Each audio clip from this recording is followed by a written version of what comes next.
दोस्तों आज मैं आपको बताने जा रही हूँ कि अगर आपका खाना अच्छे से पचता नहीं है, खाना डाइजेस्ट नहीं होता या खाना खाने के बाद आपको अफारा होता है, यानी कि आपकी जठराग्नि बहुत कमजोर हो चुकी है, तो जठराग्नि कमजोर किन कारणों से होती है और जठराग्नि को आप कैसे तेज कर सकते हैं ताकि आपका खाना अच्छे से पच जाए और जो भी आप खाएं वो एनर्जी के तौर पर आपके शरीर को लग पाए। तो ये सारी की सारी जानकारी मैं आपको आज की वीडियो में देने वाली हूँ, तो वीडियो को एंड तक जरूर देखिएगा।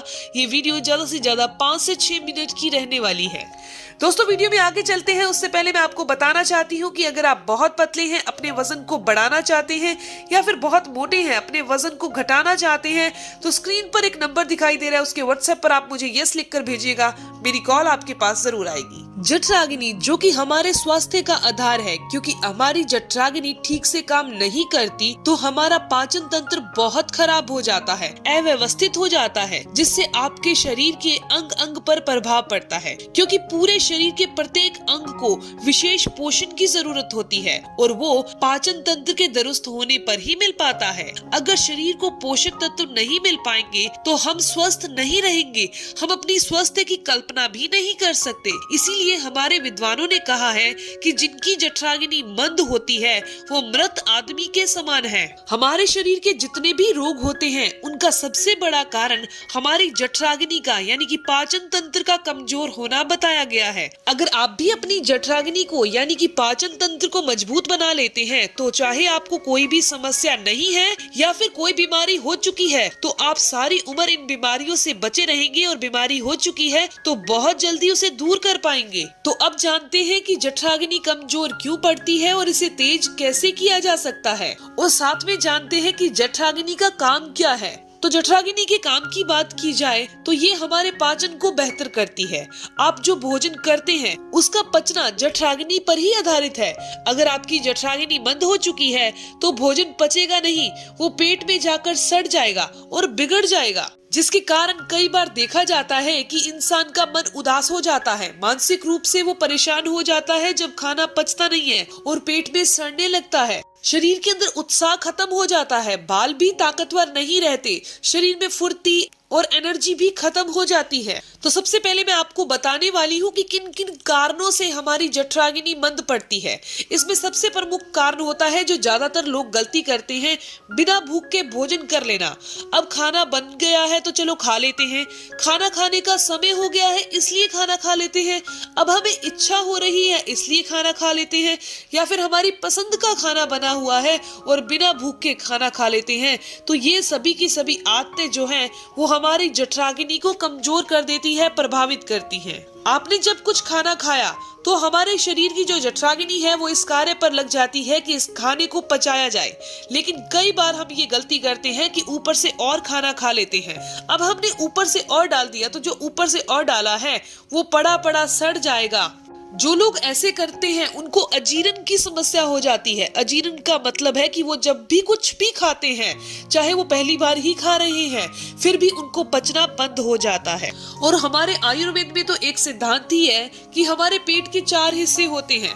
आपने 4 हिस्सों में से 2 को अन्न से भरना है यानी कि खाना खाना है, 1 को द्रव्य से भरना है यानी पानी पीना है, और तीसरे को खाली छोड़ना है वायु के लिए।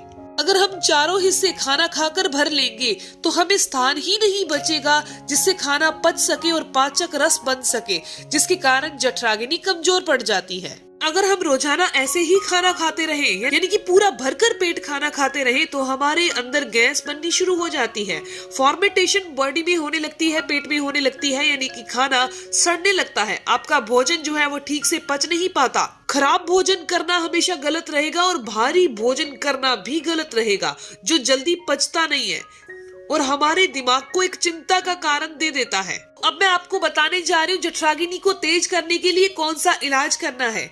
इसके लिए आपको एक चटनी बनानी है और इस चटनी को बनाने के लिए जो भी सामग्री इस्तेमाल होनी है वो बहुत ही नेचुरल है। आप जब सुनेंगे तो आप समझ जाएंगे कि ये सारी की सारी चीजें पाचन तंत्र को दुरुस्त करती है। शायद आपको उसके बारे में थोड़ा पता भी हो, लेकिन अगर आप इन सभी चीजों को मिलाकर एक चटनी बनाकर सेवन करते हैं तो ये आपके पाचन तंत्र को बहुत दुरुस्त कर देगी। तो इसके लिए सबसे पहली चीज हमें चाहिए 5 ग्राम के करीब पुदीना, 15 ग्राम के करीब हमें चाहिए धनिया की पत्ती और हमें 12 ग्राम की मात्रा में चाहिए भुना हुआ जीरा, 3 ग्राम की मात्रा में हमें चाहिए सौंठ और आपको 15 भिगे हुए मुनक्के चाहिए। 3 ग्राम आपने काली मिर्च का पाउडर लेना है। इन सभी चीजों को आपने एक जगह पर रखकर ग्राइंडर जार में डालना है और इसकी एक चटनी बना लेनी है। दोस्तों ये चटनी जो तैयार हुई है ये स्वाद में तो बहुत अच्छी है ही, और अगर आप इसका स्वाद और अच्छा करना चाहते हैं तो इसके अंदर 1 से 2 चुटकी या 3 चुटकी अपने स्वाद के अकॉर्डिंग आप सेंधा नमक डाल दीजिए। ये आपके आहार को इतनी जल्दी पचा देगी, आपने कभी सोचा भी नहीं होगा कि आपका खाना इतनी जल्दी डाइजेस्ट हो जाएगा और आपका पेट भी इतना हल्का हो जाएगा। और इसके साथ साथ ये आपको कभी भी कब्ज की समस्या नहीं होने देगी। अब आप सोच रहे होंगे कि हमने इस चटनी का सेवन कैसे करना है और किसके साथ करना है। तो जब आप खाना खा रहे होते हैं, चाहे आप ब्रेकफास्ट करें या लंच करें, तो उसके साथ ही आपने इस चटनी का सेवन करना है। हमारे ऋषियों ने भी और चरक संहिता में भी महर्षि चरक ने कहा है कि अगर जठराग्नि को तेज करना है तो घी सर्वोत्तम है। लेकिन अगर आप रूखा भोजन करते हैं, बहुत रूखा सूखा बहुत ड्राई भोजन करते हैं, तो वो आपकी जठराग्नि को भी सुखा देता है, ड्राई कर देता है आपकी आंतों को, जिसके लिए जरूरी है घी का सेवन करना। लेकिन ज्यादा मात्रा में घी का सेवन नहीं किया जाता। आप पूरे दिन के अंदर 1 चम्मच घी का सेवन कर सकते हैं। आप घी का सेवन कैसे करें? जब आप सब्जी बना चुके हैं और सब्जी खाने के लिए कटोरी में डाल दी है तो आधा चम्मच घी डाल दीजिए, और आधा चम्मच ही घी आप रात के खाने के समय, यानी कि जब आप 7 बजे खाना खा रहे हैं उस टाइम पर डाल लीजिए। अगर आप 7 बजे के बाद खाना खाते हैं तो घी का इस्तेमाल नहीं करिएगा। अगर ये दोनों तरीके आप कर लेते हैं तो आपकी जठराग्नि बहुत तेज हो जाएगी, बहुत मजबूत हो जाएगी और आपका खाया गया सारा खाना बहुत ही आसानी से पच जाएगा। दोस्तों ये जानकारी, इंफॉर्मेशन यहीं तक थी। अगर आपको ये जानकारी अच्छी लगी तो आप इस वीडियो को जरूर लाइक कीजिएगा और अपने दोस्तों के साथ जरूर शेयर करिएगा। और इस वीडियो से संबंधित अगर आपके कोई भी सवाल हैं तो जरूर पूछिए, आपके हर एक सवाल का जवाब जरूर दिया जाएगा। मिलते हैं दोस्तों नेक्स्ट वीडियो में, तब तक के लिए stay healthy, always be happy. Thank you for watching my video. Okay bye.